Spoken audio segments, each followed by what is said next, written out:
Imagine this. You're standing in a glittering Manhattan ballroom, champagne flutes clinking, the city's elite clapping for a lie that rips your heart out. $25 million a year, my son declares, his voice dripping with pride, claiming he's showered me with wealth. But here's the shock: my bank account's bleeding, my name's a forgery, and the family I built my empire for has stabbed me in the back. Betrayal doesn't just hurt, it burns. And when billions are stolen under your own signature, who do you trust? What would you do if your own blood turned your legacy into a lie? Stick with RevengeX, this story's just beginning, and the truth will leave you speechless. Subscribe, like, and share to uncover the secrets. Welcome to RevengeX, where electrifying stories of betrayal and triumph set your soul ablaze. We're thrilled to have you join our community of viewers who celebrate unyielding resilience and fierce courage. Hit that subscribe button to never miss a heart-pounding tale. And it'd be incredible if you smashed the like button, shared this video, or dropped a comment with the time and city or country you're watching from. Your likes, shares, and heartfelt comments are the greatest spiritual gift, the fuel that keeps this channel burning bright. Now, buckle up for a story that'll hit you right in the feels. Let's dive in. My name is William Harper, and at 62, I've built a life that gleams like the Manhattan skyline at dusk. 40 years of grinding through boardrooms, shaking hands with men who own cities, and turning a small real estate firm into a billion-dollar empire. My hands, once calloused from construction sites, now sign contracts that move markets. But wealth, I've learned, doesn't shield you from the sharpest knives sometimes. They're held by the ones you love most. Last Christmas, in a glittering ballroom at the Plaza Hotel, my son Ethan raised a crystal flute and turned my name into a lie so brazen it cracked the air around me. The room was a sea of New York's elite bankers in tailored tuxedos, heiresses dripping in diamonds, their laughter like champagne bubbles under chandeliers that cost more than most people's homes. I stood there, in a bespoke Brioni suit that fit like a second skin, my silver hair catching the light, feeling every bit the titan I'd become. Ethan, my only son, 35 and polished as the marble floor beneath us, stepped to the microphone. His voice, smooth as velvet, carried a politician's charm. $25 million a year, he declared, his eyes sweeping the crowd. That's what I provide for my father, William Harper, to honor his sacrifices and ensure he lives like a king in his golden years. The applause was deafening, a roar that shook the crystal above. Hands clapped, faces glowed with admiration, and glasses clinked in my name. But my heart stopped. $25 million. The words hung like a guillotine. I owned penthouses, sure, but my personal accounts were leaner than they should have been, drained by investments I'd trusted Ethan to manage. I dined on steak at home, not caviar, because my cash flow was a trickle, not a river. My driver, loyal Tommy Russo, had whispered just last week about unpaid car leases, his brow furrowed with worry. I'd brushed it off, but now Ethan's words burned like acid. I was no king. I was a prop, dressed in wealth, but hollowed out by a lie. His arm clamped onto my shoulder, heavy as a sentence. My daughter-in-law, Claire, stood beside him, her emerald gown shimmering, her smile sharp as a shard of glass. Her eyes locked onto mine, not with warmth, but with a glint of triumph, as if she'd wagered I'd stay silent and won. She wasn't alone in this charade. Ethan's business partner, Victor Klein, a snake in a silk suit, smirked from the edge of the crowd, his presence a silent taunt. Victor, who'd climbed from a nobody to Ethan's right hand, had always carried a hunger that made my skin crawl. Now I saw it. He was the architect of this lie, whispering in Ethan's ear, turning my legacy into their stage. The betrayal wasn't just Ethan's. It was a symphony of deceit. Claire's icy challenge, Victor's smug complicity, and Ethan's rehearsed performance. They'd woven a net around me, each strand a new cut. My chest tightened as I fought the urge to scream. I'd given Ethan everything: seed money for his hedge fund, my name to open doors, my trust when he swore he'd protect our family's wealth. I'd mortgaged my peace for his ambition, and now he stood there, selling a fiction that I was bathed in millions while my accounts bled dry. A woman approached, her perfume heavy, her voice dripping with false sympathy. "You must be so proud, William," she said, her diamond bracelet catching the light. It was Evelyn Marsh, a socialite turned financial advisor, the kind who thrived on secrets and favors. She'd brokered deals for Ethan's firm, her neutrality a mask for her own agenda. "Ethan's generosity is the talk of the town," she purred, but her eyes flicked to Claire, a shared glance that screamed conspiracy. Another twist. Evelyn wasn't just a bystander. She was in on it, profiting from the lie that kept me in the dark. My mind churned, torn between rage and heartbreak. I wanted to grab the microphone, to shout that my son had stolen not just money but my dignity, that Claire's smile was a blade, that Victor's ambition had poisoned us all. But the weight of 62 years pressed me down, years of teaching Ethan to dream, of carrying him through failures, of believing love could outlast greed. Could I destroy him in front of this crowd? Could I tear down the son I'd raised, even as he'd turned my name into a costume? Tommy, my driver and friend for 20 years, stood by the exit, his weathered face a beacon of loyalty. He'd driven me through storms, literal and not, always asking if I was okay with a gruff kindness that anchored me. Now, his eyes met mine, and I saw the question there. Are you going to let this stand? His quiet strength clashed with the room's glitter, pulling me back from the edge of silence. But Claire's voice cut through, sharp and sudden, as she leaned close. "Don't make a scene, William," she hissed, her breath cold against my ear. "You wouldn't want to ruin Ethan's moment, or your reputation." The room spun. $25 million a year, Ethan had said. But my bank statements told a different story. Empty accounts, delayed payments, a fortune siphoned somewhere I couldn't follow. The betrayal wasn't just personal. It was a theft of millions, a deliberate plot to parade my name while draining my wealth. Victor's smirk widened as he raised his glass, toasting to a lie that funded his yachts. Evelyn's calculated neutrality, Claire's venomous control, Ethan's rehearsed filial piety, they'd all conspired to bury me in their narrative. I forced a smile, my heart pounding like a war drum. The internal struggle was a storm. Love for my son battled the raw wound of his betrayal. Pride in my empire clashed with the shame of being its pawn. I could stay silent, preserve the facade, and let their lie fester. Or I could step into the light, risk everything, my name, my family, my legacy, to claw back the truth. As the crowd clapped on, oblivious to the fracture in my world, I felt a resolve harden inside me, cold and sharp as steel. This wasn't just about money. It was about who I was, and who I refused to let them make me. The plaza's chandeliers faded behind me as I stepped into the December night, the Manhattan cold biting through my Brioni suit like a creditor's notice. The city pulsed with its usual chaos, taxis honking, a street vendor's grill hissing, the distant wail of a siren weaving through the skyscrapers.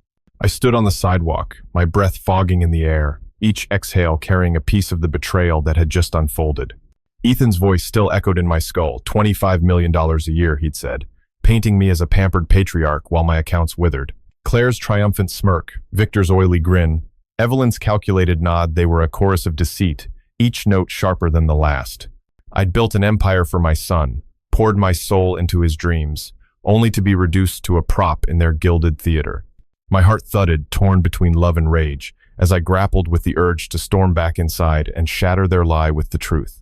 Tommy Russo, my driver, leaned against the black Cadillac, his weathered hands stuffed in his coat pockets. His eyes, sharp from years of navigating New York streets, caught mine. "You good, boss?" he asked, his Brooklyn accent thick with concern. Tommy had been with me since I was flipping brownstones in the Bronx, loyal as concrete, always there when the world tilted. I shook my head, unable to speak, and he opened the car door without another word. The leather seat felt cold, like the lie I'd just swallowed. As we pulled into traffic, Tommy glanced at me in the rearview mirror. "They're playing you, Mr. Harper. I seen it in their eyes. You gonna let 'em walk all over you like that?" His words were a spark in the dark, fanning the ember of resolve inside me. Back at my penthouse on the Upper East Side, the view of Central Park glittered like a promise I'd stopped believing in. The apartment, all sleek marble and modern art, felt hollow, a museum of my own erosion. I poured a bourbon, the amber liquid catching the city's glow, and stared at the stack of financial statements on my desk. They told a story Ethan didn't want heard, withdrawals I hadn't authorized, transfers to accounts I didn't know, millions funneled somewhere beyond my reach. My empire, built on decades of sweat and deals, was bleeding, and my son was holding the knife. The betrayal wasn't just financial, it was personal, a violation of the trust I'd poured into him since he was a boy dreaming of Wall Street. Claire's voice broke the silence, sharp and uninvited, as my phone buzzed with a video call. Her face filled the screen, her lips curled in a sneer that could have cut glass. "You look like a damn fool tonight, William," she spat, her tone pure street venom, the kind you hear in Hell's Kitchen bars, standing there with your mouth shut while Ethan made you the poster boy for his charity case. "You gonna keep playing the sad old man, or you gonna grow a spine?" Her words were a slap, each syllable dripping with mockery. Before I could respond, Victor's face appeared beside hers, his grin a blade of its own. "Yeah, pops keep quiet," he sneered. "You start yapping, and this whole empire you love so much, it's ashes." We own you now." The screen went black, their laughter lingering like smoke. The room spun, my bourbon glass trembling in my hand. Another twist. My phone pinged with a text from Evelyn Marsh, the socialite advisor who'd played neutral at the gala. "William, let's talk privately. I can explain the arrangements. No need for drama." Her words were a velvet trap, her neutrality a lie as deep as Ethan's. She wasn't just complicit, she was profiting, skimming from the millions they claimed were mine. The betrayal multiplied, a hydra with new heads. Ethan's public lie, Claire's vicious taunt, Victor's brazen threat, Evelyn's snake-like offer. Each was a fresh wound, slicing through the love I'd held for my son, the pride I'd taken in our family name. I sank into a chair, the bourbon untouched, my mind a battlefield. I wanted to call Ethan, to demand answers, to hear him say it was a mistake. But the memory of his arm on my shoulder, heavy with performance, choked that hope. I'd taught him to negotiate, to win, to build. Had I also taught him to betray? The question clawed at me, a storm of guilt and fury. I'd given him my trust, my fortune, my legacy, only to be cast as a fool in a room full of strangers. The injustice burned, but so did the love, a stubborn root that wouldn't let go. Could I confront him and risk losing the son I still saw in my dreams? The boy who'd once looked at me like I hung the stars. A knock at the door jolted me. It was Lena Carter, my longtime accountant, her gray hair pulled back, her eyes sharp with the integrity of someone who'd never bent to greed. Lena had balanced my books since I was buying tenements, her pencil-catching errors no one else saw. "Tommy called me," she said, stepping inside, her voice steady but urgent. "He said you looked like you'd seen a ghost at that gala. What's going on, William?" I hesitated, then handed her the financial statements. Her fingers traced the numbers, her face hardening as she saw the truth. Millions diverted, accounts drained, my name used as a front. "This ain't just sloppy bookkeeping," she said, her voice low. "This is theft, and it's got Ethan's fingerprints all over it." Before I could process her words, another shock. My phone lit up with an email from an anonymous sender, a scanned document showing a trust in my name, Harper Legacy. Trust supposedly holding $50 million for my care. My signature was there, but it wasn't mine. The loops too tight, the flourish wrong. The betrayal deepened, a third blow in a single night. Ethan hadn't just lied about the money he'd forged my name, built a paper empire to hide his theft. Claire's taunts, Victor's threats, Evelyn's scheming, they were all part of a machine that used my identity as fuel. Lena's hand gripped mine, grounding me. "We can trace this," she said. "But you've got to decide, William. You gonna let them bury you, or you gonna fight?" The question hung like a blade. My heart screamed to protect Ethan, to believe he could still be the boy I'd raised. But my mind saw the truth. He'd chosen this, built a lie that stole not just millions, but my dignity, my name. Claire's venom, Victor's cruelty, Evelyn's duplicity, they were vultures circling a fortune I'd bled for. I stood, the bourbon glass clattering to the floor, and felt something shift inside me. A resolve as cold as the Manhattan winter. I wouldn't stay silent. I'd tear their lie apart, piece by piece, even if it meant breaking my own heart. Tommy's question echoed. Lena's eyes burned with loyalty, and the forged signature stared back like a dare. The fight was just beginning, and I'd make sure they felt the weight of my name before it was over. The Manhattan dawn broke gray and sharp, the city's pulse already throbbing through the streets below my penthouse. I stood at the window, coffee gone cold in my hand. The skyline, a jagged reminder of the empire I'd built, now a house of cards my son Ethan had turned against me. The forged Harper Legacy Trust. The $50 million that existed only on paper, Claire's venomous taunts, Victor's predatory threats, Evelyn's silk-wrapped deceit, they churned in my mind like a storm over the Hudson. My chest ached with a grief so deep it felt like drowning, but beneath it a fire smoldered, fueled by the betrayal of those I'd trusted most. I'd given Ethan my world, only to watch him pawn it for applause, and now I stood at the edge of a war I hadn't chosen but couldn't avoid. Lena Carter's words from last night clung to me like damp air. This is theft, and it's got Ethan's fingerprints all over it. Her loyalty, like Tommy Russo's, was a lifeline, but the weight of their support couldn't quiet the storm inside. I wanted to believe Ethan could explain that the boy I'd raised still lived somewhere beneath the tailored suits and lies. But the forged signature, the missing millions, the way Claire had sneered, "You gonna grow a spine?" They screamed a truth I couldn't ignore. My empire was bleeding, and my own blood was holding the knife. The internal struggle tore at me. Protect the son I loved, or fight the thief he'd become?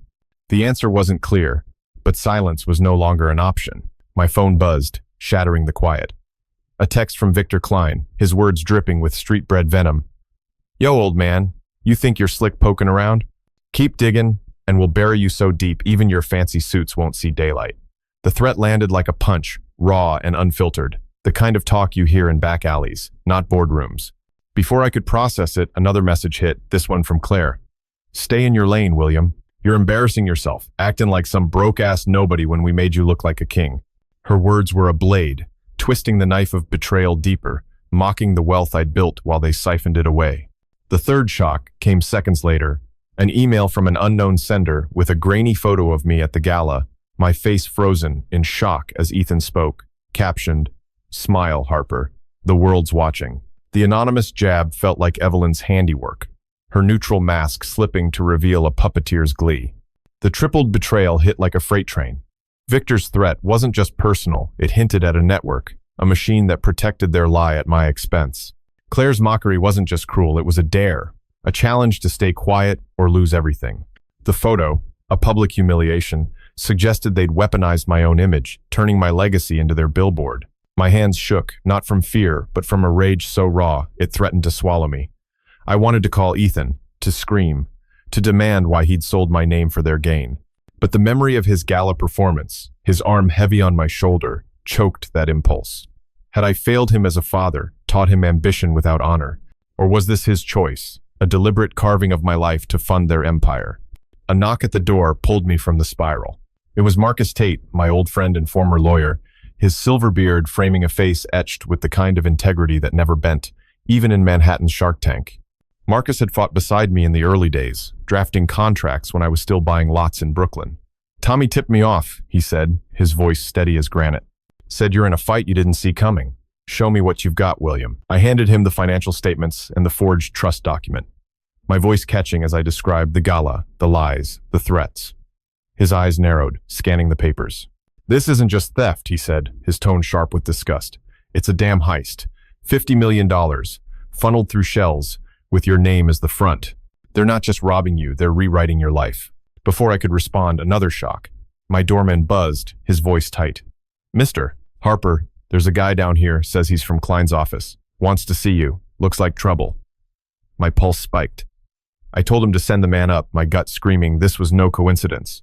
The man who stepped through my door was Joey Delgado, Victor's enforcer, a wiry thug in a cheap leather jacket, his smirk as sharp as a switchblade.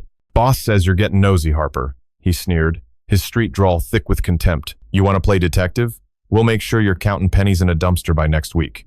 His threat was crude, a bare-knuckle warning that tripled the tension. A reminder that Victor's reach went beyond boardrooms to the city's underbelly. I stood tall, my voice cold. "Tell Victor I don't scare easy. And I'm not the one who's going to be counting pennies."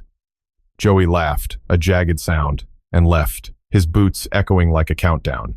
The room felt smaller, the air thick with menace. Marcus placed a hand on my shoulder, his touch grounding me. "They're scared, William. That's why they're sending goons. We need to move fast. Bank records, wire transfers, anything with your name they've touched." His words were a call to action, but my heart was a battlefield. I saw Ethan as a boy, his small hand in mine as we walked through Central Park, dreaming of skyscrapers. That boy was gone, replaced by a man who'd let Victor and Claire turn my legacy into their ATM. The pain was a physical thing, a weight in my chest that made breathing feel like a betrayal of itself. Could I fight Ethan without losing the part of me that still loved him?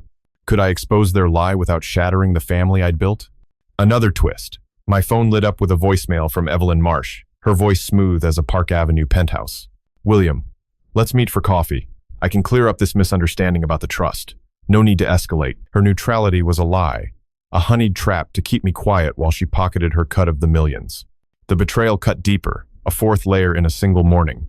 Ethan's theft, Claire's cruelty, Victor's threats, Evelyn's manipulation. Each was a nail in the coffin of my trust, but Marcus's steady gaze and Lena's earlier warning echoed in my mind. "Fight, William." I poured the cold coffee down the sink, the black liquid swirling like the truth I'd chase. I'd built an empire once, brick by brick. Now I'd tear theirs down, lie by lie, even if it meant facing the son I'd raised and the family I'd lost. The city outside roared, and I felt my resolve harden, a steel beam forged in the fire of their betrayal.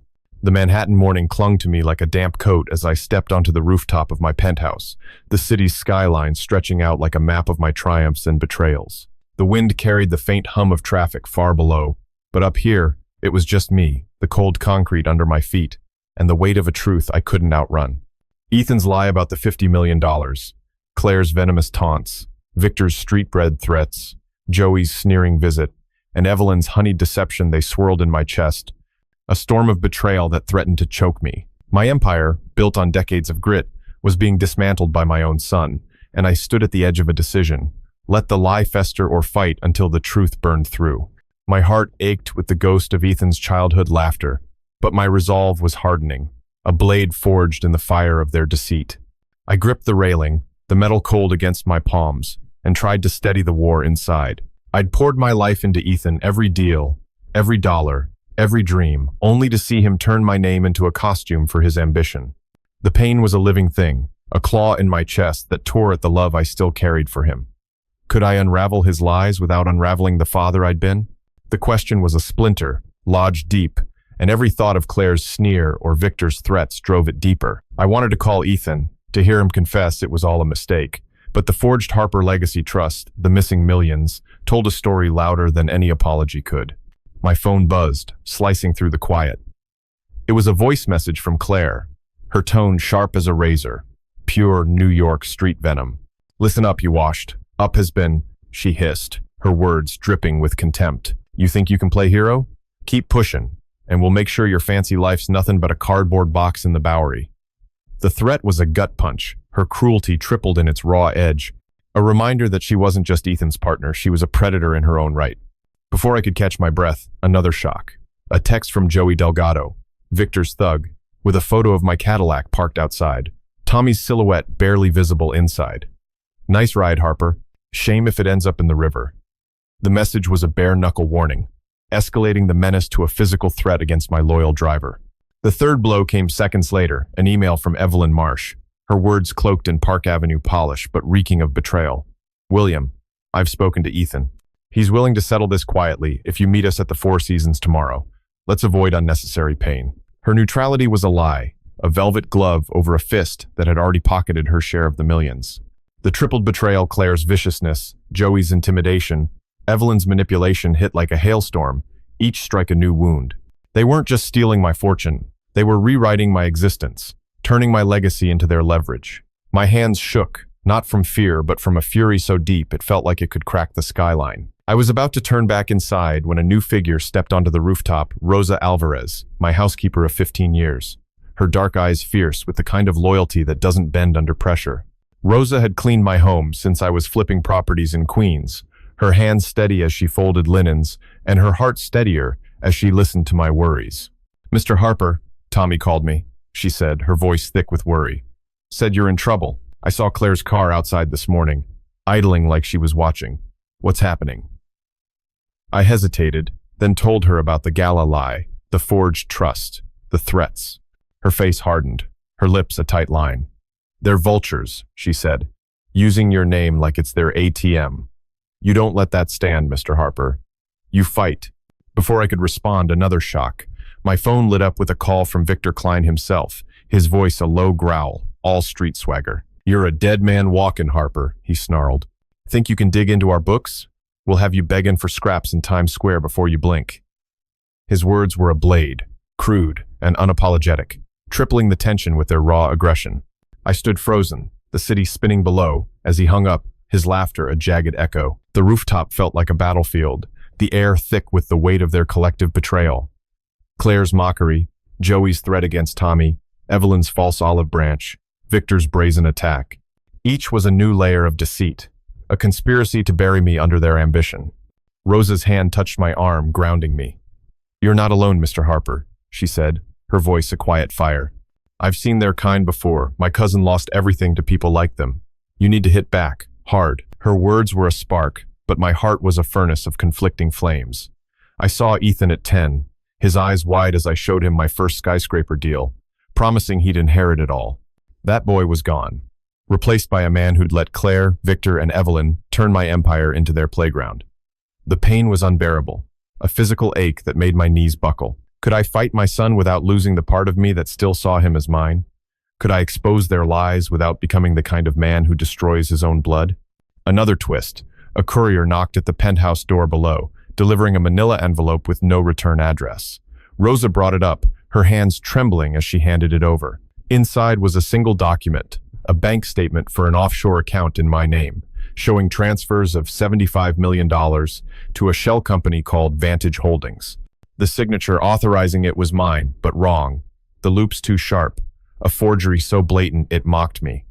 The betrayal deepened, a fourth knife in a single hour. They weren't just stealing, they were framing me, setting me up to take the fall for their crimes. My mind reeled, torn between rage and despair. I wanted to scream Ethan's name into the wind, to demand why he'd let this machine of greed consume us both. But Rosa's steady gaze and Marcus's earlier warning echoed, "Fight, William." I clutched the forged statement, the paper crinkling under my grip, and felt a resolve solidify, cold and unyielding as the steel in the skyscrapers I'd built. The city below roared, its pulse matching the fire in my chest. Claire's taunts, Victor's threats, Joey's menace, Evelyn's schemes. They thought they could break me, but they'd only given me a reason to stand. I'd tear their lies apart, document by document, even if it meant facing the son I'd loved and the family I'd lost. Rosa nodded, as if reading my thoughts, and said, "Let's get to work, Mr. Harper." The rooftop wind howled, and I knew this was only the beginning of a war I'd fight with my name as my weapon. The Manhattan skyline faded into a gray haze as I descended from the rooftop. Rosa's words. "Let's get to work," Mr. Harper ringing like a bell in my chest. The penthouse was too quiet, the hum of the city outside a distant roar that couldn't drown the chaos within. The forged bank statement, $75 million siphoned to Vantage Holdings, lay crumpled on my desk, its false signature, a mockery of my name. Claire's venomous taunts, Victor's street-bred threats, Joey's menacing photo, Evelyn's calculated offer, they were a noose tightening around my legacy. My heart pounded, torn between the father who'd raised Ethan to dream big and the man betrayed by his son's greed. The pain was a furnace, burning away doubt, leaving only a cold, sharp resolve to fight. I'd built an empire once. I'd tear theirs down, no matter the cost to my soul. I sat at my desk, the leather chair creaking under me, and opened a notebook, its blank pages a canvas for the truth I'd claw back. My hand trembled as I wrote. Gala lie, forged trust, threats. Each word was a brick, building a wall against the betrayal.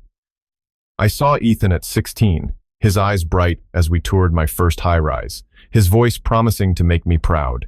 That memory clashed with the man who'd stood under chandeliers, claiming millions he never sent. The internal struggle was a knife's edge. Could I destroy the son I loved to save the name I'd built? The question carved at me, but Rosa's fierce loyalty, Marcus's steady counsel, and Tommy's gruff support anchored me. Silence had been my cage. Now, I'd break it open. My phone lit up with a new message, the first shock of the morning. It was Victor Klein, his voice blasting through a voicemail, raw and unfiltered like a street corner brawl. "Yo, Harper, you think you're some kind of tough guy now?" he snarled, his tone pure Hell's Kitchen grit. "Keep sniffing around and we'll make sure your whole damn empire's a footnote in the Post. You're nothing but a mark, old man." The words were a sledgehammer, tripling the menace with their crude venom. Before I could catch my breath, another blow, a text from Claire, her words sharp as broken glass. "You're a pathetic joke, William, clinging to your glory days. Stay out of our business, or we'll make sure you're eaten out of a trash can." Her cruelty was a blade, slicing deeper into the wound of betrayal, daring me to stay quiet or lose everything. The third shock came like a gunshot, an email from an anonymous sender, containing a leaked internal memo from Ethan's hedge fund.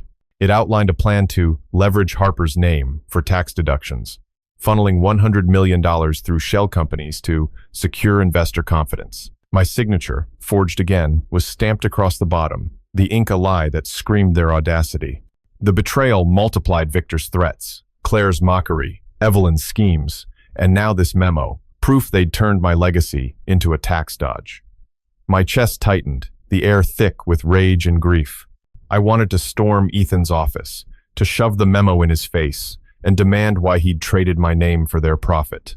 But the memory of his childhood promises, his hand in mine, held me back. Was this my fault for giving him too much, or his for taking it all?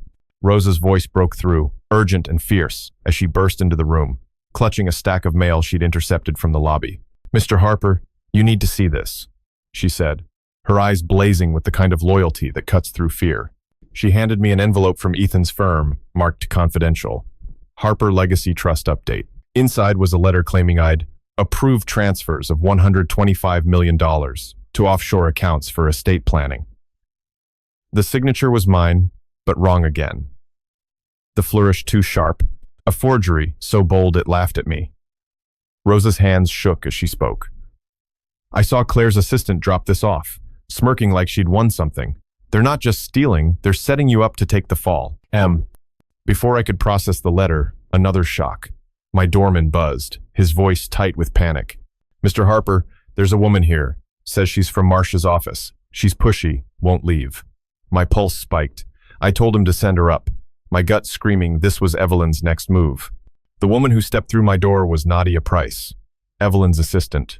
Her sleek blazer and fake smile, a mask for her venom. William, you're making waves you can't swim in, she sneered, her street-smart drawl cutting through her polished facade. Evelyn says you're too old to play this game. Back off, or we'll make sure your name's dirt from Wall Street to Coney Island.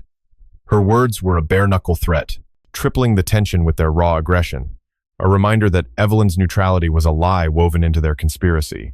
The room spun, the weight of their betrayal crushing. Victor's voicemail, Claire's text, the leaked memo, the forged letter, Nadia's threat, 5 layers of deceit in a single morning, each a new cut in my soul. My mind was a battlefield, torn between the father who dreamed of Ethan's success and the man whose empire was being gutted. I saw Ethan at 20, his college graduation, my pride swelling as I handed him the keys to his first office. That pride was now a wound, infected by their lies. Could I fight without losing the last piece of the son I loved? Could I expose them without becoming a stranger to myself? The pain was a physical ache, a weight that made my knees tremble, but Rosa's fierce gaze held me steady. They're scared, Mr. Harper, she said. That's why they're hitting so hard. You're stronger than their lies. And another twist. My phone pinged with a notification from my bank, a fraud alert on an account I hadn't touched in years, showing an attempted transfer of $200 million to Vantage Holdings. The request was flagged, but the audacity of it burned. They weren't just stealing, they were trying to erase me, to frame me as the architect of their crimes. My hands clenched the forged letter, the paper tearing slightly under my grip. Marcus's words echoed. We need to move fast. Rosa's fire, Tommy's loyalty, Lena's numbers, they were my army, small but unbreakable. I stood, the notebook open before me, and wrote, Memo, forged letter, bank alert. The words were a vow, a promise to fight. The city outside roared, its pulse matching the fire in my chest. Claire, Victor, Evelyn, Nadia. They thought they could bury me, but they'd only lit the fuse. I'd tear their lies apart, even if it meant breaking my heart to save my name. Are you enjoying the story so far? I'd love to hear your thoughts. Just drop a quick comment below to share how you feel. It only takes a few seconds, but your words give me the motivation and inspiration to make every chapter more thrilling and engaging. Go ahead, let me know what's on your mind. And now, let's dive back into the story. The Manhattan morning had settled into a restless hum as I left my penthouse, the forged bank statement and leaked memo burning in my jacket pocket like contraband. Rosa's fierce resolve, Marcus's steady counsel, Lena's sharp numbers, and Tommy's gruff loyalty were anchors. But the weight of Ethan's betrayal, $200 million siphoned, my name forged, my legacy twisted, pressed against my ribs like a bruise. The city's pulse thrummed through the streets, taxis weaving, vendors shouting, but inside me, a storm raged. Love for the son I'd raised clashed with the fury of a man whose empire was being gutted. I'd built skyscrapers from nothing. Now, I'd build a case to reclaim my name, even if it meant tearing down the family I'd loved. The notebook in my hand felt like a weapon, its pages a map to the truth I'd uncover, no matter how much it hurt. I headed to the New York Public Library, its stone lions standing guard like sentinels of truth. The air inside was cool, smelling of old paper and quiet purpose, a stark contrast to the chaos of Claire's venom, Victor's threats, Joey's menace, and Nadia's sneers. I settled into a corner table, the soft light filtering through high windows, and opened my laptop. My fingers hesitated, then typed, Financial fraud, New York, elder abuse laws, shell company tracing. The screen filled with legal terms, each a thread in the web Ethan had spun. My heart ached as I copied from the previous artifact. I remembered him at 12, sketching building plans on napkins, his dreams built on my shoulders. Could I unravel his lies without unraveling the father I'd been? The question was a splinter, but the library's silence urged me forward. My phone buzzed, the first shock of the day. A voicemail from Claire, her voice a jagged blade of street venom. "You're a sad old fool, William, poking around like you're some kind of cop." She spat, her tone pure Lower East Side grit. "Keep this up, and we'll make sure your name's a punchline in every dive bar from Brooklyn to the Bronx."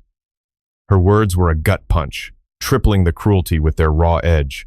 A dare to stay silent or lose my dignity. Before I could recover, another blow. A text from Joey Delgado, Victor's thug, with a photo of my penthouse lobby, Rosa's silhouette visible through the glass. "Keep digging, Harper, and your maid's next." Accidents happen. The threat was a knife, escalating the menace to my loyal ally, its street-bred audacity chilling my blood. The third shock hit like a thunderclap. An email from an anonymous source containing a scanned contract from Ethan's firm authorizing a transfer of $300 million to Vantage Holdings for consulting services.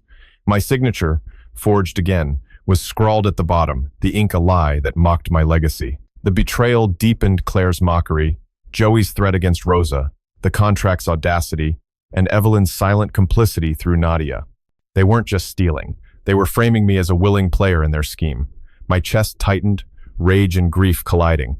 I wanted to storm Ethan's office, to shove the contract in his face, and demand why he'd let Victor and Claire turn our family into a heist. But the memory of his boyhood sketches, his voice promising to make me proud, held me back. Had I given him too much freedom, or had he chosen this path to bury me?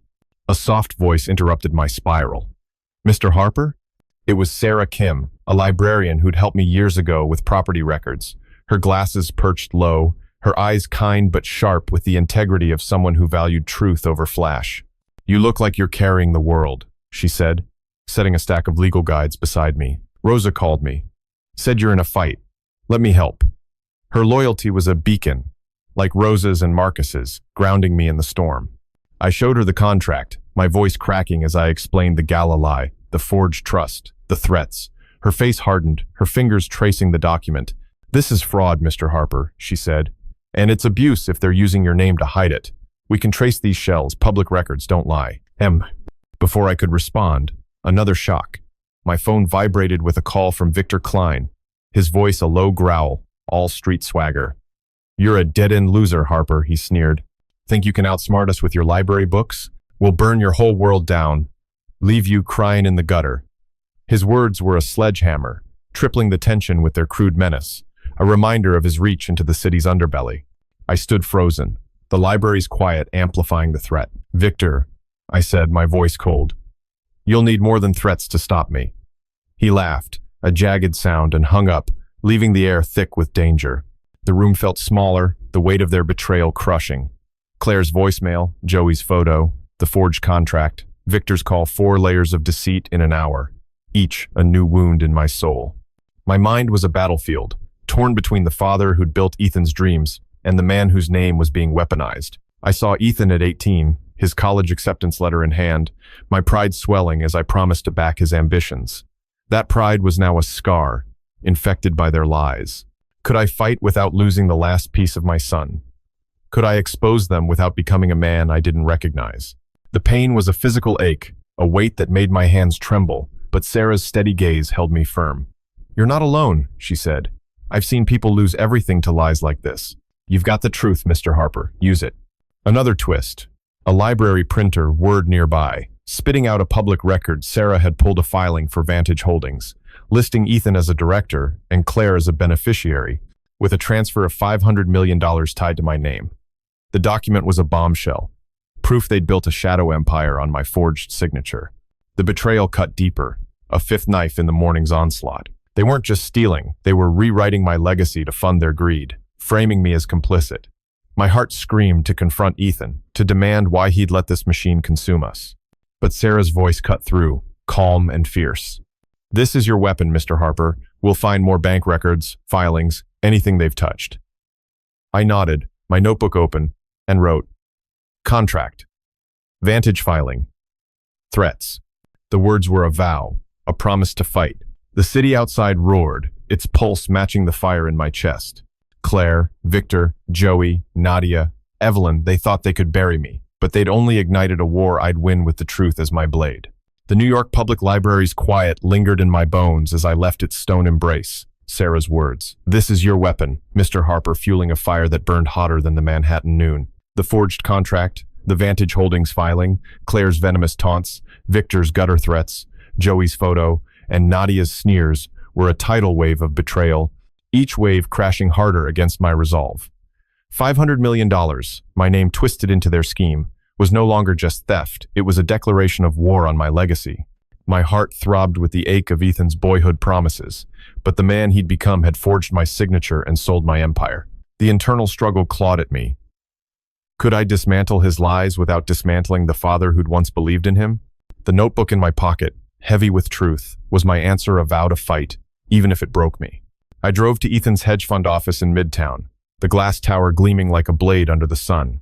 Tommy's Cadillac hummed steadily, his eyes flicking to me in the rearview mirror. His loyalty, a silent anchor. Rosa had tipped me off about Claire's daily yoga class, a routine she'd overheard during holiday chatter, and I knew Ethan would be at a board meeting downtown. The office would be quiet, a rare chance to hunt for proof. My pulse raced as I stepped into the lobby, the marble cold under my shoes, the air thick with the scent of wealth and deceit. I'd built this world for Ethan, but now it was a battlefield, and I was walking into enemy territory with only my name as armor. The elevator doors opened to a silent floor, the receptionist gone for lunch. I slipped into Ethan's corner office, its sleek desk and leather chair screaming success that wasn't mine. My hands trembled as I opened drawers, each paper a potential landmine. The first shock hit fast. A ledger tucked in a locked drawer, forced open with a letter opener listing monthly transfers of $750 million to Vantage Holdings, labeled Harper Support. My signature, forged again, was scrawled across each entry, the ink a lie that mocked my existence. The betrayal stung deeper, a fresh wound in a morning already bleeding. They weren't just stealing, they were building a shadow empire on my name, and I was the ghost in their machine. Before I could photograph the ledger, my phone buzzed with a voicemail from Victor Klein. His voice a raw snarl of street venom. "You're a washed-up nobody, Harper, sneaking around like a rat in our house," he growled, his tone pure Bronx Alley. "Keep poking, and we'll make sure you're spitting teeth in a Jersey ditch." The threat was a sledgehammer, tripling the menace with its crude edge, a reminder that Victor's reach was a web of thuggery. Seconds later, another blow. A text from Claire, her words sharp as shrapnel. "You're a deadbeat fossil, William, thinking you can outsmart us. Stay out of our office, or we'll have you crawling back to your penthouse in pieces." Her cruelty was a blade, slicing through the last threads of my restraint, daring me to stay silent or lose everything. The third shock came like a lightning strike. A hidden folder labeled Harper Legacy Trust revealed a letter from Evelyn Marsh to Ethan, confirming she'd secured $800 million in tax deductions by leveraging William's name. The letter was a bombshell. Proof that Evelyn wasn't just complicit, she was the architect of their fraud. Her neutrality, a lie as bold as the forged signatures. My chest tightened, rage and grief colliding like subway trains.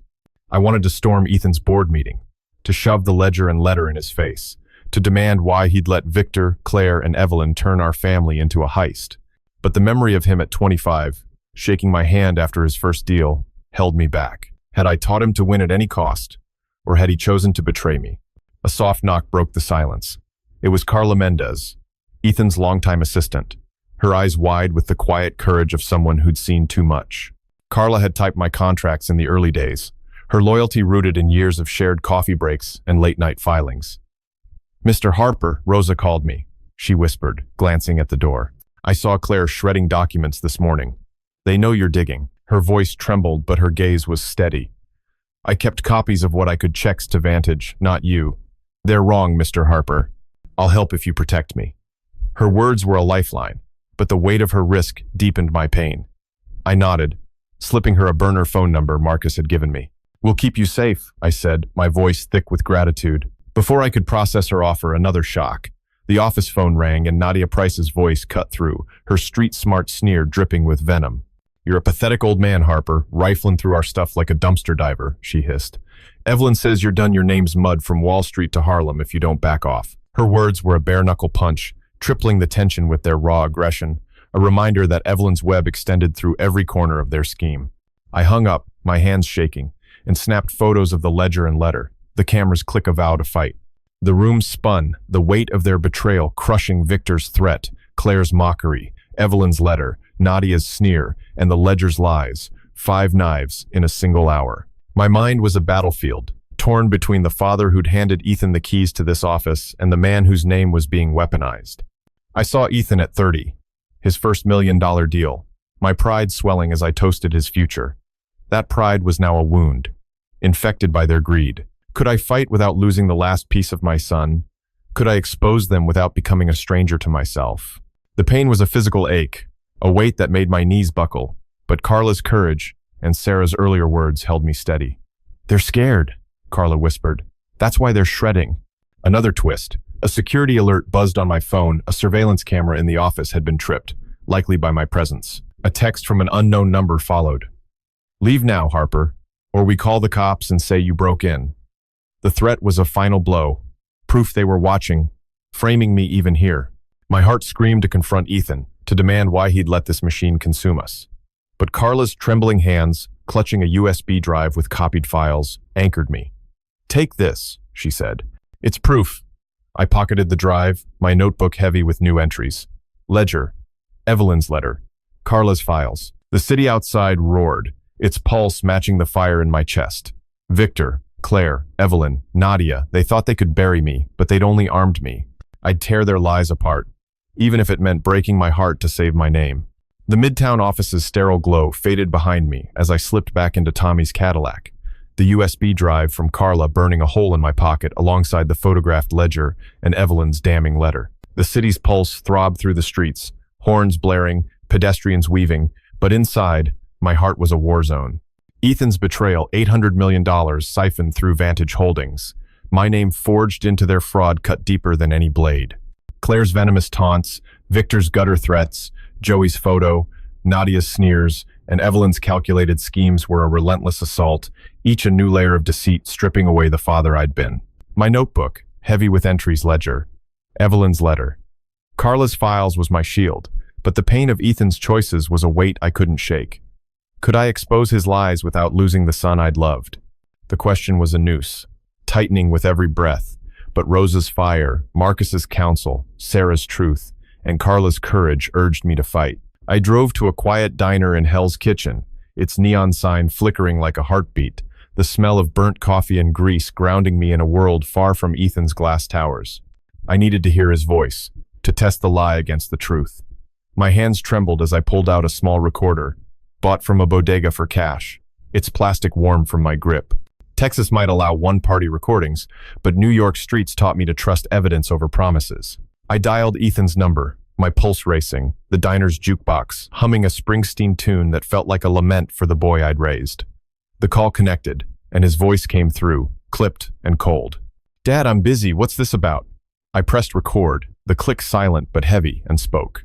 "Ethan, you said $800 million a year at the Gala. I've seen the ledgers, the letters. Where's the money?"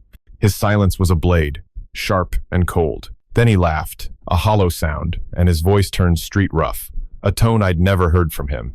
"You're a delusional old man, Dad, chasing ghosts like some washed-up PI," he sneered, his words dripping with Harlem Alley venom. "You think you're gonna catch me? That money's in trusts you're too damn slow to understand.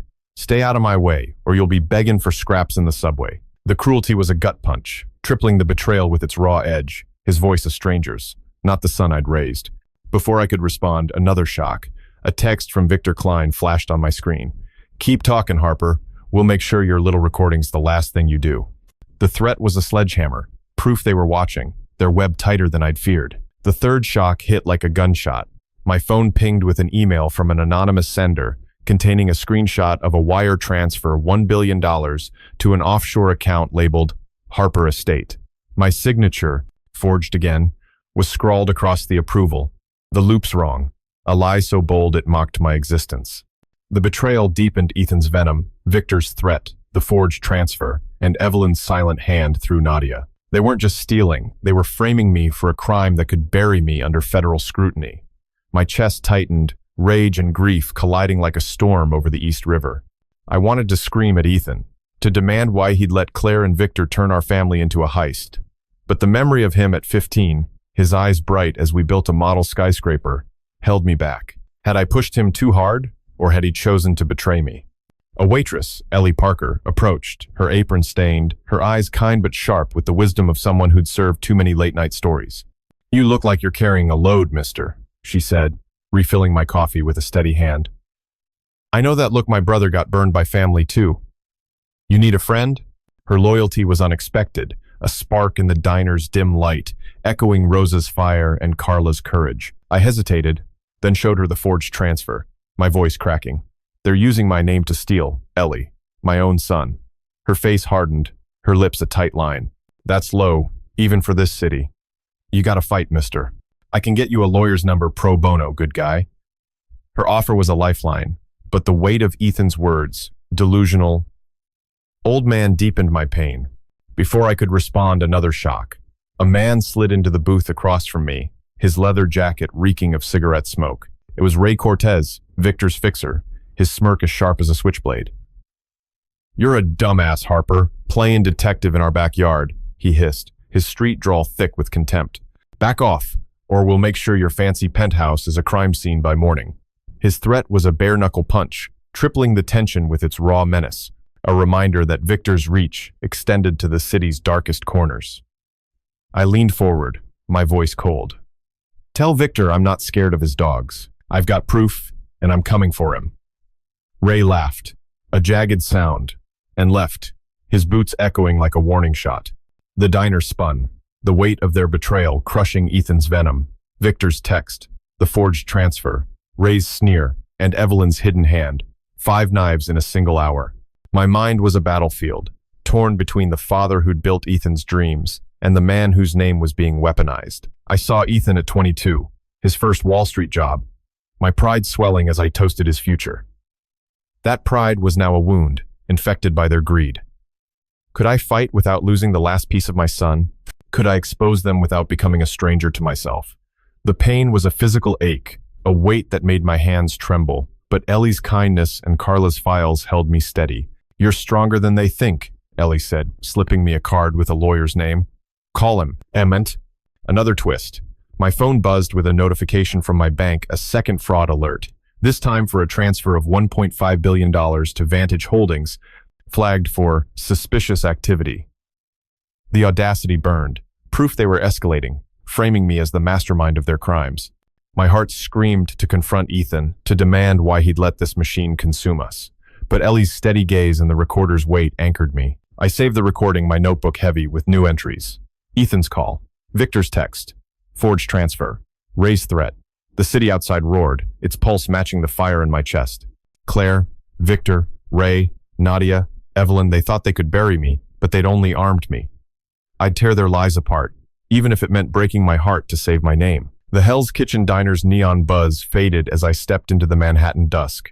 The weight of Ethan's recorded betrayal, $1.5 billion, framed in my name, clinging to me like damp asphalt. The city's pulse thrummed through the streets, sirens wailing, lights flickering, but inside, my heart was a furnace of grief and resolve. Claire's venomous taunts, Victor's gutter threats, Ray's sneers, Nadia's menace, and Evelyn's calculated schemes were a relentless storm, each wave crashing harder against my soul. The USB drive, ledger photos, and forged transfer in my pocket were my arsenal. But Ethan's voice delusional, old man cut deeper than any blade. I'd built an empire for him, only to watch him pawn it for power. The internal struggle was a vice.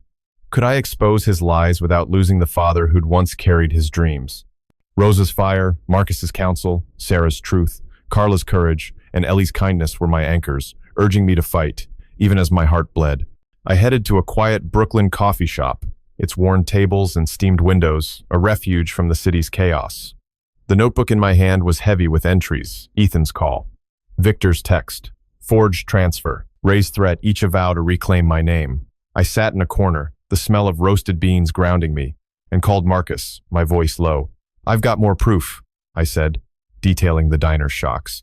His response was steady, a lawyer's calm forged in courtrooms. "We're building a case, William. Meet me tomorrow with everything." His loyalty was a lifeline, but the pain of Ethan's words gnawed at me. I saw him at 8, his small hands clutching a toy skyscraper, promising to build like me. Could I tear down his lies without crushing that memory? My phone buzzed, the first shock of the evening. A voicemail from Claire. Her voice, a jagged shard of street venom. "You're a broke-ass nobody, William, thinking you can play us," she hissed, her tone pure Coney Island grit. "Keep pushing, and we'll make sure your whole life's a headline in the tabloids, Harper's Fall. You're done." The threat was a sledgehammer, tripling the cruelty with its raw edge, a dare to stay silent or lose my legacy. Before I could breathe, another blow. A text from Ray Cortez, Victor's fixer, with a photo of Tommy's Cadillac parked outside my penthouse, its tires slashed. "Next time, it's your driver, Harper. Back off." The menace was a knife, escalating the threat to my loyal ally, its street-bred audacity chilling my blood. The third shock hit like a thunderbolt. An email from an anonymous sender containing a boardroom memo from Ethan's firm, outlining a plan to liquidate Harper assets for $2 billion, citing William's consent via a forged power of attorney. My signature, wrong again, was a lie so bold it mocked my existence. The betrayal deepened Claire's mockery, Ray's threat, the forged memo, and Evelyn's silent hand through Nadia. They weren't just stealing.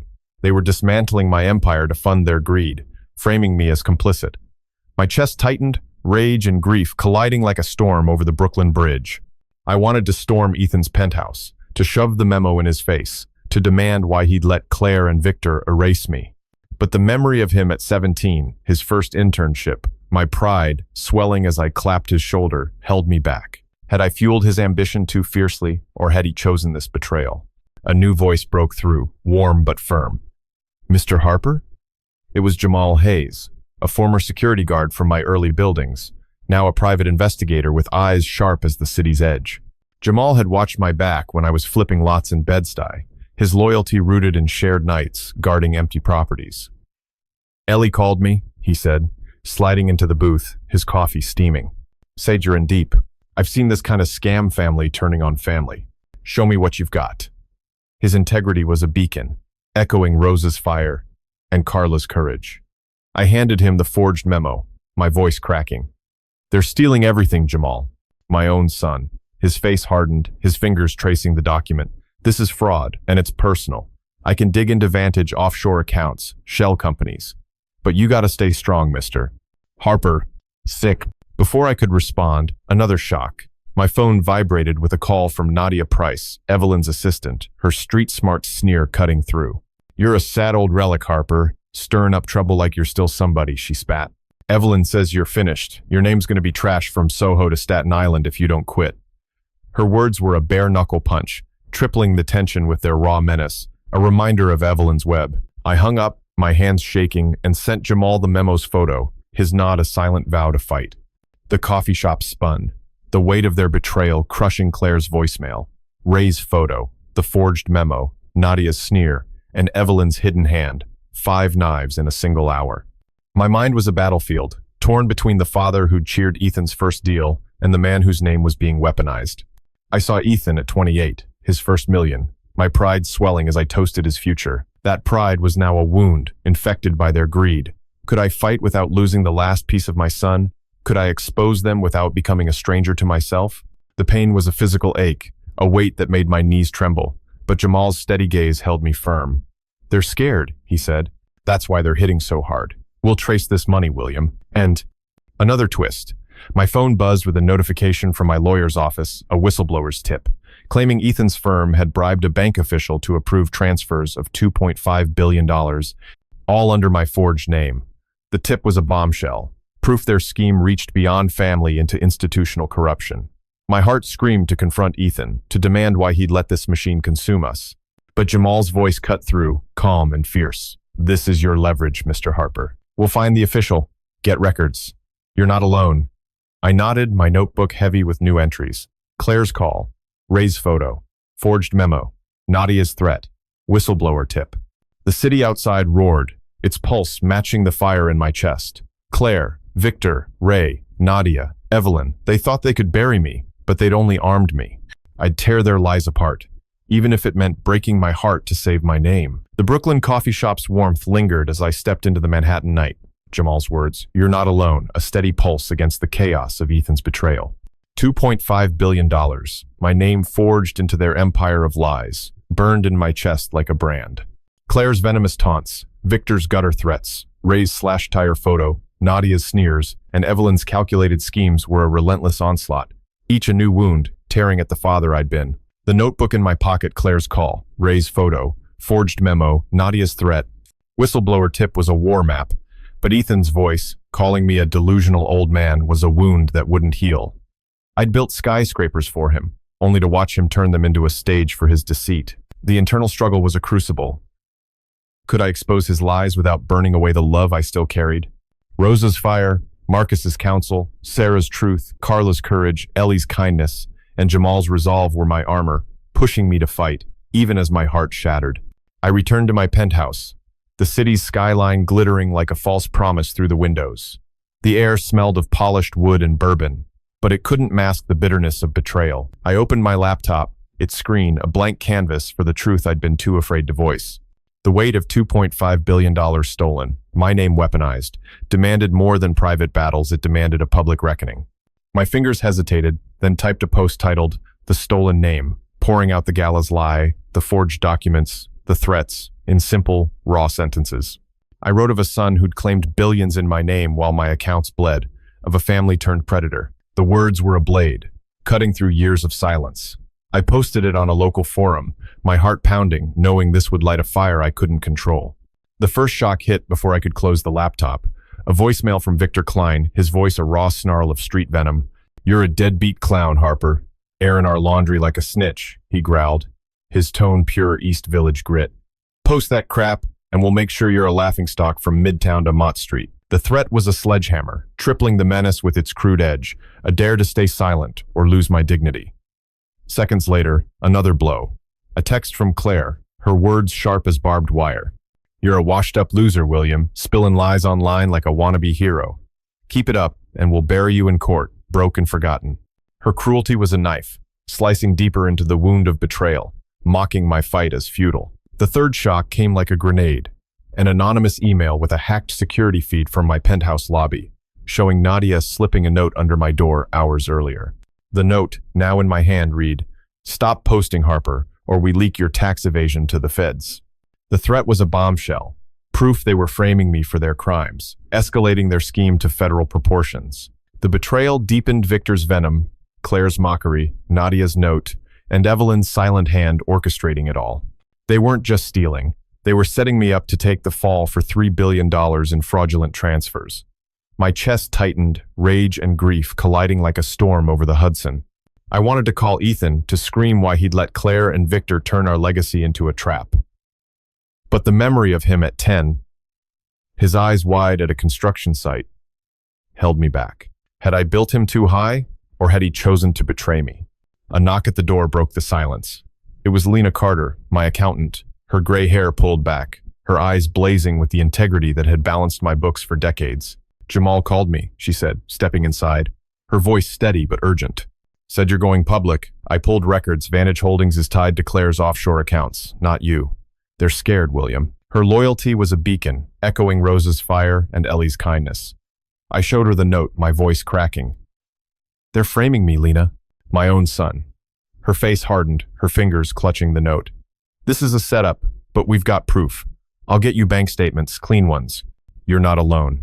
Her words were a lifeline, but Ethan's betrayal deepened my pain, a physical ache that made my knees tremble. Before I could respond, another shock. My phone vibrated with a call from Ray Cortez, Victor's fixer, his street-smart sneer cutting through. "You're a pathetic old fool, Harper, posting your sob story like a street corner preacher," he hissed. "Evelyn says you're done. Your name's going to be mud from Wall Street to the Bowery if you don't shut up." His words were a bare-knuckle punch, tripling the tension with their raw menace, a reminder of Evelyn's web. I hung up, my hands shaking, and saved the call to the recorder, its click a vow to fight. The room spun, the weight of their betrayal crushing Victor's voicemail, Claire's text, Nadia's note, Ray's sneer, and Evelyn's hidden hand. 5 knives in a single hour. My mind was a battlefield, torn between the father who'd cheered Ethan's first skyscraper and the man whose name was being weaponized. I saw Ethan at 20, his college graduation, my pride swelling as I promised him the world. That pride was now a wound, infected by their greed. Could I fight without losing the last piece of my son? Could I expose them without becoming a stranger to myself? Lena's steady gaze held me firm. They're scared, she said. That's why they're hitting so hard. Another twist.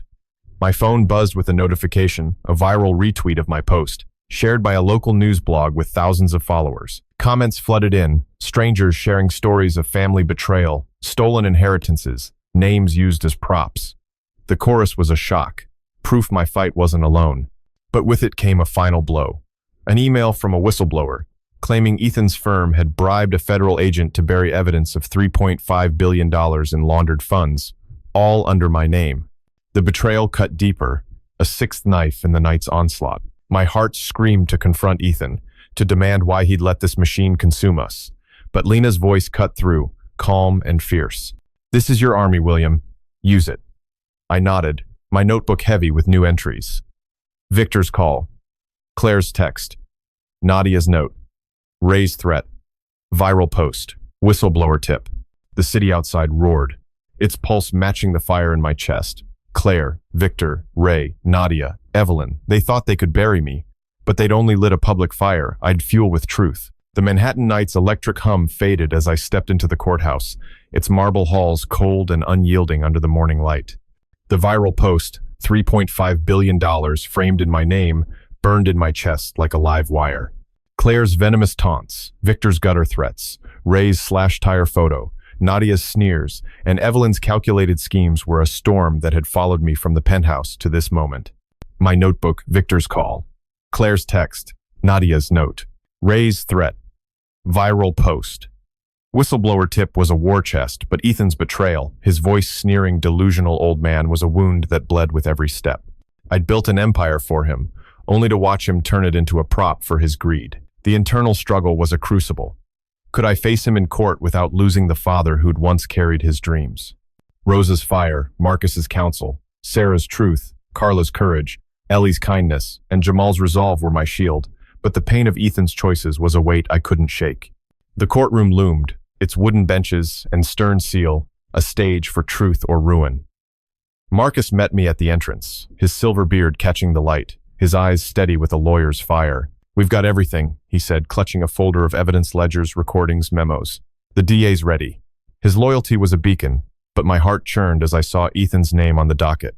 I pictured him at 14, his laughter echoing in Central Park, my pride swelling as I promised him the world.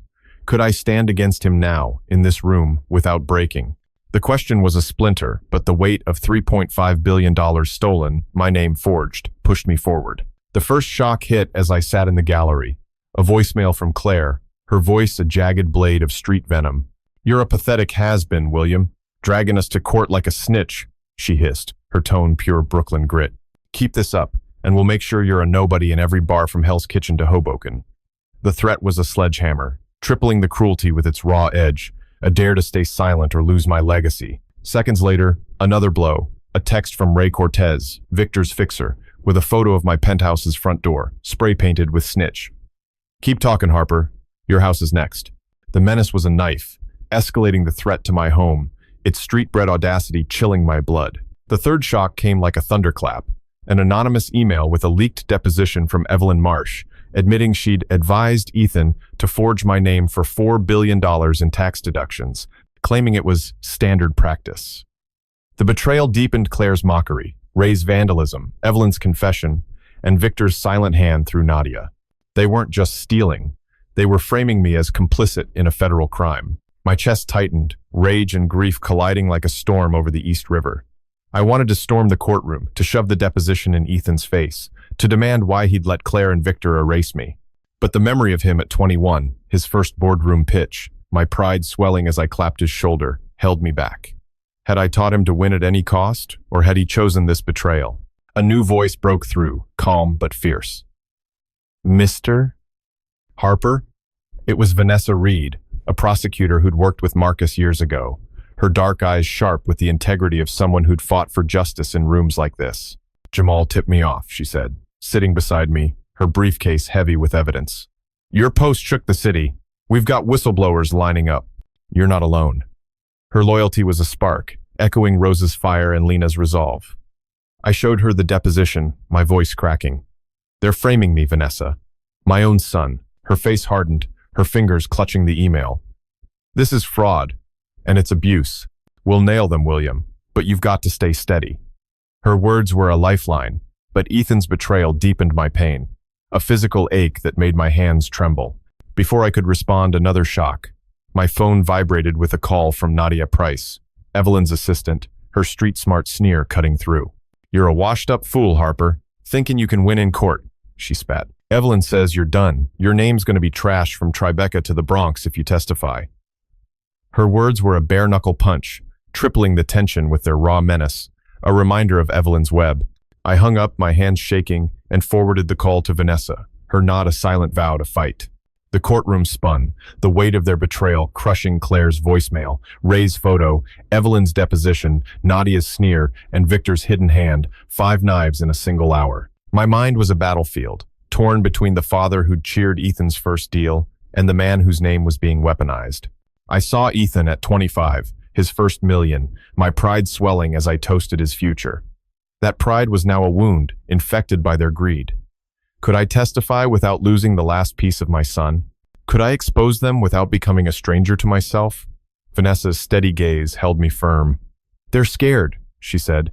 "That's why they're hitting so hard." And another twist. A court clerk approached, handing me a sealed envelope marked urgent. Harper. Inside was a cease and desist letter from Ethan's lawyer, claiming my post was defamatory and threatening to sue for $5 billion in damages. The letter was a bombshell, proof they were escalating, using the law to silence me. My heart screamed to confront Ethan, to demand why he'd let this machine consume us.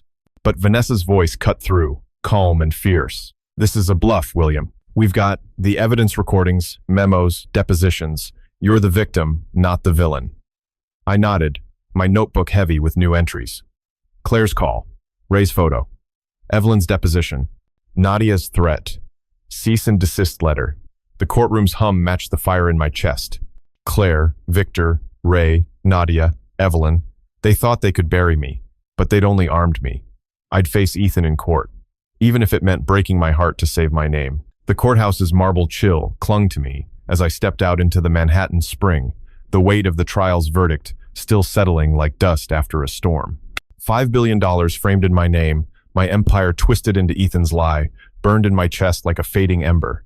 Claire's venomous taunts, Victor's gutter threats, Ray's vandalism, Nadia's sneers, Evelyn's deposition, and the cease and desist letter were a relentless barrage, each a wound that had carved away the father I'd been. My notebook, Claire's call, Ray's photo, Evelyn's deposition, Nadia's threat. Cease and desist letter was a testament to my fight, but Ethan's betrayal, his voice sneering delusional old man, was a scar that pulsed with every heartbeat.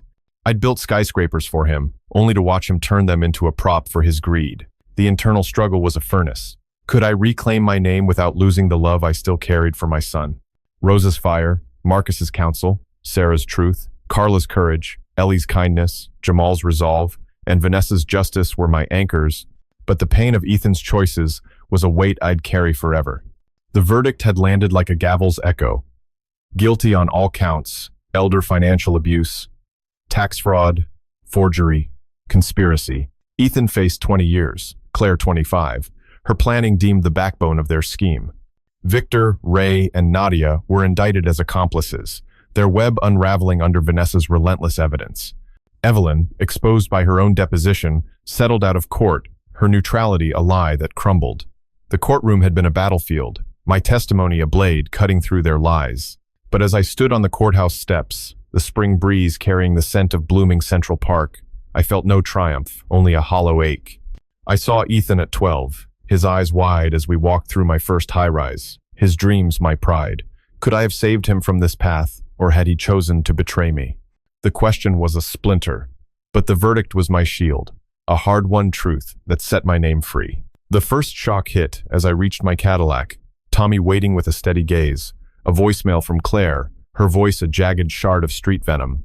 "You're a pathetic snitch, William, thinking you won," she hissed, her tone pure Bronx grit. "You ruined us, but we'll make sure you're a nobody in every alley from Harlem to Red Hook." The threat was a sledgehammer, tripling the cruelty with its raw edge, a final lash from a cornered predator. Seconds later, another blow, a text from Ray Cortez, his words sharp as broken glass. "You're a dead man, Harper. Enjoy your little victory, your grave's already dug." The menace was a knife, escalating the threat to my life, its street-bred audacity chilling my blood. The third shock came like a thunderclap, an anonymous email with a leaked audio of Victor, recorded post-verdict, plotting to leak dirt on me to the tabloids, claiming I'd orchestrated the fraud. The betrayal deepened Claire's venom, Ray's death threat, Victor's plot, and Evelyn's silent hand through Nadia's earlier schemes. They weren't just defeated, they were desperate, clawing at my name even in chains.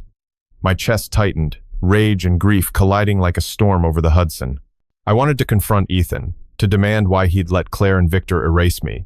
But the memory of him at 18, his college graduation, my pride swelling as I handed him the world, held me back. Had I fueled his greed, or had he chosen this betrayal? The pain was a physical ache, a weight that made my knees tremble, but Tommy's steady hand on the car door anchored me. A new voice broke through, warm but fierce. "Mr. Harper?" It was Maria Lopez, a community organizer who'd read my post, her dark eyes blazing with the integrity of someone who'd fought for justice in Brooklyn's streets. "Vanessa called me," she said, standing by the courthouse steps, her scarf fluttering in the breeze. "Your story's waking people up. I've got seniors ready to speak, same scam, different names." Her loyalty was a spark, echoing Rosa's fire and Lena's resolve. I showed her the audio, my voice cracking. "They're still fighting, Maria, my own son." Her face hardened, her hands clutching her phone. "This is bigger than you, William. It's a lesson in courage, a knowledge that truth outlasts lies. You've educated a city." Her words were a lifeline, but Ethan's betrayal deepened my pain, a wound that pulsed with every breath. Before I could respond, another shock. My phone vibrated with a call from Nadia Price, her street-smart sneer cutting through. "You're a washed-up nobody, Harper, thinking you're a hero," she spat. "Evelyn says you're done. Your name's trash, from Wall Street to Flatbush." Her words were a bare-knuckle punch, tripling the tension with their raw menace, a reminder of Evelyn's lingering web. I hung up, my hands shaking, and forwarded the call to Vanessa, her nod a silent vow to keep fighting. The city spun, the weight of their betrayal, crushing Claire's voicemail, Ray's threat, Victor's audio, Nadia's sneer, and Evelyn's hidden hand, 5 knives in a single hour. My mind was a battlefield, torn between the father who'd cheered Ethan's dreams and the man whose name had been weaponized. I saw Ethan at 30, his first million, my pride swelling as I toasted his future. That pride was now a scar, infected by their greed. Could I move forward without losing the last piece of my son? Could I live with this victory without becoming a stranger to myself? Maria's words, knowledge, courage, education held me firm. "They're scared," she said. "That's why they're still hitting." Another twist. A reporter from the Post approached, her notebook open, her eyes kind but sharp. "Mr. Harper, your story's a lesson in standing up," she said. "Can I quote you?" I nodded, my voice steady. "Tell them to check their names to demand the truth. Knowledge is power, education is freedom." The interview was a bombshell, amplifying my fight to a city hungry for lessons in justice. But with it came a final blow. A letter from Ethan slipped under my door. Not an apology, but a plea to reconsider my story for the family's sake. The betrayal cut deeper, a sixth knife in the day's onslaught. My heart screamed to forgive him, but Maria's voice cut through, calm and fierce. "This is your legacy, William. You've educated us all." Unlike the original tale, I didn't settle quietly. I moved to a Brooklyn brownstone, its warm brick, a new chapter, and founded a nonprofit to educate seniors on financial abuse, teaching them the knowledge to protect their names. The lesson was clear: betrayal doesn't define you. Standing up does. The pain of Ethan's loss lingered, but the chorus of Rosa, Marcus, Sarah, Carla, Ellie, Jamal, Vanessa, and Maria taught me a greater truth. Courage builds a family stronger than blood. Knowledge, education, and the lesson of resilience were my new empire. What's the lesson here?